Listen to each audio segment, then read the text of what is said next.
নমস্কার বন্ধুরা, প্রতিমা রান্নাঘরে সব বন্ধুদেরকে স্বাগত জানিয়ে শুরু করছি আজকের রেসিপি। আজকে আমি তোমাদের সাথে দুর্দান্ত একটি রেসিপি শেয়ার করব। আমি এখানে খেসারির ডাল নিচ্ছি প্রায় 150 গ্রামের মতো। সবের প্রথম ডালটাকে জলে ভিজিয়ে দিয়ে ঢেকে দিলাম। এই ডালটা একটুক্ষণ ভিজবে, ততক্ষণ আমি এতে দেওয়ার জন্যে দেখো মিষ্টি কুমড়োর ডাঁটা নিচ্ছি।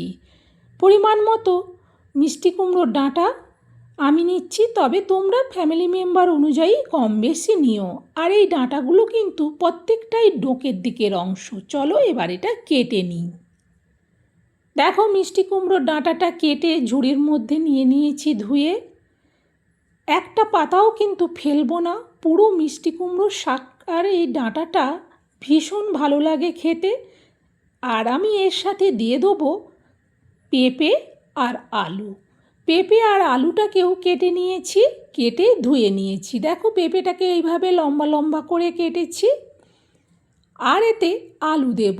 আমি এখানে একটা মিডিয়াম সাইজের আলু নিয়েছিলাম। ঠিক পেঁপে যেভাবে কেটেছি আলুটাকেও কিন্তু ওইভাবে কেটে নিয়েছি।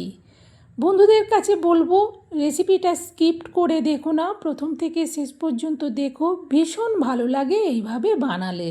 দেখো ডালটা যে ভিজিয়েছিলাম ডালটা কিন্তু ভিজে নরম হয়ে গেছে। চলো ডালটা এবার ভালো করে ধুয়ে নিই। দেখো ডালটাকে ভালো করে ধুয়ে জল ঝাড়িয়ে নিয়েছি। শাক কেটে ধোয়া হয়ে গেছে। শাকে দেওয়ার জন্যে আলুও আর পেঁপেও কেটে নিয়েছি, আর ডালও ভিজে গেছে। এখন গ্যাস জেলে কড়া বসিয়ে দিয়ে কড়াতে দিয়ে দিলাম সরিষার তেল। খুন্তি দিয়ে তেলটাকে একটু কড়ার উপর পর্যন্ত চাড়িয়ে নিলাম। এবার তেলের মধ্যে দিয়ে দিচ্ছি গোটা জিরে। এখানে হাফ চামচ গোটা জিরে দিলাম। জিরেটাকে একটু নাড়ানোর পর দিয়ে দিচ্ছি হাফ চামচ গ্রেট করা রসুন। রসুনটাকেও আমি 1 মিনিটের মতো ভেজে নেওয়ার পর দিয়ে দিচ্ছি এতে হাফ পেঁয়াজ।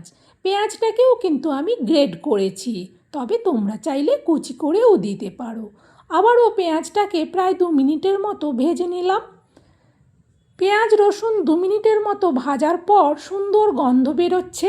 এখন এতে দিয়ে দেবো গ্রেট করা আদা। আদাটা কিন্তু 1 চামচ ভর্তি করে দিলাম। 2 মিনিট নাড়ার পর দিয়ে দিচ্ছি আলু আর পেঁপে। এবার ভালো করে আলু পেঁপে শুদ্ধ নাড়াতে থাকবো। এতে করে আলু পেঁপেটাও ভাজা হবে আর মশলাটাও কিন্তু এর সাথে সাথে ভাজা হবে। প্রায় 2 মিনিটের মতো নাড়ালাম। এখন এতে দিয়ে দিচ্ছি টমেটো পেস্ট। আমি এখানে বড় বড় সাইজের 2টো টমেটোর পুরো পেস্টটাই দিলাম, যাতে এই রেসিপিটা একটু টক টক লাগে। তবে তোমরা যদি টক টক ততটা পছন্দ না করো টমেটোটা কম দিও। বেশ ভালো করে দেখো সব কিছুকে মিশিয়ে নাড়াতে থাকবো। প্রায় 2 মিনিটের মতো আরও আমি সব কিছুকে নাড়ালাম। এখন এতে দিয়ে দিচ্ছি পরিমাণ মতো হলুদ আর দেব পরিমাণ মতো লঙ্কার গুঁড়ো। আবারও খুন্তি দিয়ে হলুদ আর লঙ্কার গুঁড়োটাকে মেশাতে থাকবো। তার সাথে আলু পেঁপে সব মশলাকেও একটু নাড়াতে থাকবো। প্রায় 2 মিনিটের মতো আরও নাড়ালাম। এখন এতে দিয়ে দেবো মিষ্টি কুমড়োর ডাঁটা শুদ্ধ শাক। প্রথমে অর্ধেকটার মতো দিলাম, দেওয়ার পর ভালো করে একটু মিশিয়ে নিলাম, কারণ পুরোটা দিলে এটা কিন্তু নাড়াতে অসুবিধে হবে। এখন বাকিটা যতটা ঝুড়িতে আছে পুরোটাই এর মধ্যে দিয়ে দিলাম। দেওয়ার পর এটা ঢেকে দিচ্ছি। ঢেকে গ্যাসটা কিন্তু বাড়ানোই থাকবে। মিনিট 2 বাদেই আবার কড়ার থেকে ঢাকনাটা সরাচ্ছি। দেখো মিষ্টি কুমড়োর শাক আর ডাঁটাটা অনেকটাই কমে গেছে। দিয়ে দিচ্ছি পরিমাণ মতো লবণ আর দেব অল্প একটুখানি চিনি। এবার খুন্তি দিয়ে ভালো করে নেড়ে মিশিয়ে দেবো। লবণ চিনি দেওয়ার ফলে মিষ্টি কুমড়োর ডাঁটা শাকটা তো নরম ছিল, এটা কিন্তু আরও একেবারেই কমে যাবে। দেখো কতটা কমে গেছে, পুরো কড়াই ভর্তি ছিল, এখন কতটা কমে গেছে। এবার এটা ঢেকে দেবো। ঢেকে দিয়ে গ্যাসটাকে একেবারে লোতে করে দিলাম। লোতে করে দেওয়ার পর ওইদিকে যে কলাইটা রেখেছিলাম, এবার এই কলাইটাকে মিক্সার জারের মধ্যে ঢেলে নিচ্ছি। দিয়ে দিচ্ছি অল্প একটুখানি জল। এবার এটাকে জাস্ট একবার ঘুরিয়ে নেব, পুরো পেস্ট করব না। দেখো একবার ঘুরিয়ে নিয়ে চলে এসেছি। এটা বলতে পারো আধা পেস্ট, অর্ধেকটা একেবারে পেস্ট হবে আর অর্ধেক কলাই কিন্তু এখনও গোটা গোটাই আছে। এইভাবে পেস্ট করলে তরকারিটা কিন্তু ভীষণ সুন্দর হয়। ওইদিকে কড়াটা অনেকক্ষণ ঢেকে রেখেছিলাম। আগে কড়ার ঢাকনাটা সরিয়ে পুরো তরকারিটাকে নিচ থেকে উপর পর্যন্ত একটু নাড়িয়ে দেখে নেব। যেহেতু লবণ চিনি দিয়ে এটাকে ঢেকেছিলাম সেই জন্যে তরকারিটা কিন্তু জল জল ভাব হয়েছে। এখন এতে দিয়ে দেবো পুরো কলাইয়ের পেস্ট। মিক্সার জারটা পরিষ্কার করে পুরো কলাইয়ের পেস্টটা বের করে নেওয়ার পর এতে দিয়ে দেবো পরিমাণ মতো জল। জলটা একটু দেখে দেবো, কারণ কিছু কলাইয়ের দানা এখনও গোটা আছে, সেগুলো একটু সেদ্ধ হতে সময় নেবে। সেই জন্যে জলটাকে দেওয়ার পর একটু খুন্তি দিয়ে নাড়িয়ে দেখে নিলাম। এতে আর জল লাগবে না। এবার এটা ঢেকে দেবো। ঢেকে দিয়ে গ্যাসটাকে বাড়িয়ে দেবো। গ্যাসটা বাড়িয়ে দিলে তাড়াতাড়ি ফুটে উঠবে। ফুটে ওঠার আওয়াজ হতেই আমি কড়ার থেকে ঢাকনাটা সরাচ্ছি। দেখো তরকারিটা সুন্দর ফুটে গেছে।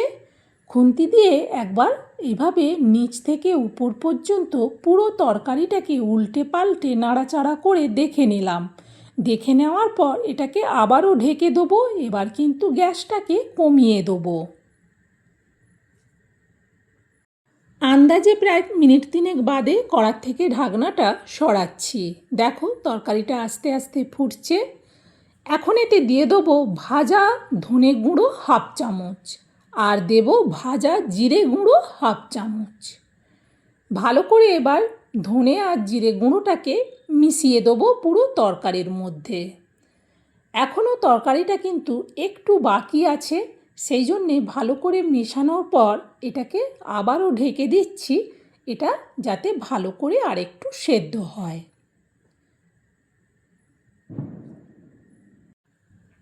প্রায় আরও মিনিট 3 বাদে আমি কড়ার থেকে ঢাকনাটা সরাচ্ছি। কি ভীষণ সুন্দর সেন্ট হচ্ছে এই রেসিপিটা থেকে। আগে একবার ভালো করে নিচ থেকে উপর পর্যন্ত পুরো তরকারিটাকে নাড়িয়ে দেখে নিলাম। এখন কিন্তু তরকারিটা পুরো সেদ্ধ হয়ে গেছে সব কিছু।